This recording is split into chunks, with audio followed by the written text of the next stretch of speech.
Bottom बन गया?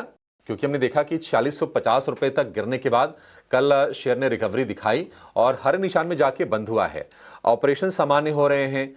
और देखिए, हो सकता है कि अब ये 10% फ्लाइट इनकी कम की गई है, तो लॉन्ग टर्म में जाके अब ये 64-65% का जो मार्केट शेयर है वो घट के 60-62% हो जाए। लेकिन मुझे लगता नहीं कि बहुत ज़्यादा इनके ऑपरेशंस में या फिर इनकी प्रेस्टीज को लेकर कोई आगे चैलेंजेस आने वाले हैं। लोग भूल जाते हैं, मैम, इसको भी भूल जाएंगे। बहुत बड़ी बड़ी चीज़ें लोग भूले हैं। आप ज़रा ये बताइए, क्या बॉटम बन गया इंटरग्लोब का? क्योंकि पिछले 3 में से 2 दिन ग्रीन टेरिटरी में जाके शेयर ने क्लोज किया है।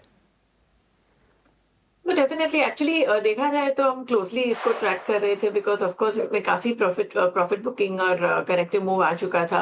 तो कल के low like 4650 was the expected target और बिल्कुल वहां से ये स्टॉक बाउंस बैक देने की ट्राई कर रहा है।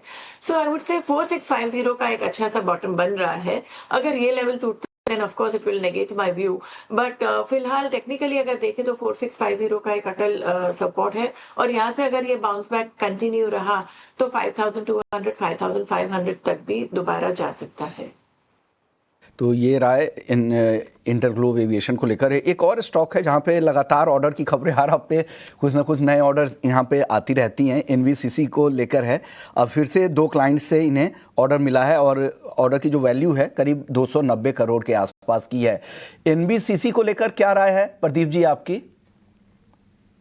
देखिए, ओवरऑल चार्ट स्ट्रक्चर देखेंगे अभी भी उतना स्ट्रांग है नहीं। कहीं ना कहीं एक रेजिस्टेंस बना था 119 120 के आसपास। तो मुझे लगता है कि एटलीस्ट 120 के ऊपर सस्टेन होना बहुत इंपॉर्टेंट रहेगा। अगर 120 के ऊपर सस्टेन होता है देन आपको 130 तक ही मोमेंटम हो सकता है, लेकिन 130 में भी रेजिस्टेंस है। अगर हम देखेंगे अगस्त 24 वहां पे भी ऑलमोस्ट 128 129 के आसपास का रेजिस्टेंस था। उसके बाद अगर हम जून 25 में भी देखेंगे 130 के आसपास का रेजिस्टेंस था। मतलब मोटा मोटा स्टॉक को चलने के लिए 130 के ऊपर क्लोजिंग होना बहुत इंपॉर्टेंट है।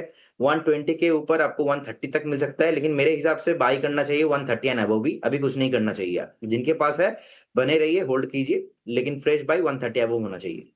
तो नई खरीदारी अगर करना है तो 130 तक का इंतजार कर ले। अगर पहले से आपके पास है तो होल्ड कर सकते हैं। ये राय है प्रदीप जी की।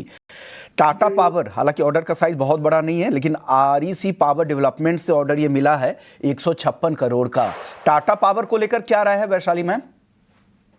तो आई थिंक न्यूज के अनुसार तो ये स्टॉक एक्चुअली चलता ही नहीं है, but I think bounce back आ सकता है बिकॉज ये स्टॉक काफी टाइम से कंसोलिडेशन में है। सो आई वुड से कि ये पॉजिटिव न्यूज है। तो व्हाट इज इम्पोर्टेंट 390 तक जा सकता है। अनलेस एंड अनटिल ये स्टॉक 390 के ऊपर सस्टेन करे, आई थिंक ये बिल्कुल साइडवेज में ही है। और अगर 390 के ऊपर सस्टेन करता है तो आई थिंक फर्दर बाउंस आ सकता है 400। The actual strength, actual rally दिख सकती है 420 के ऊपर ही। सो वेरी स्मॉल रेंज, तो वही रेंज को पकड़ के चलिए।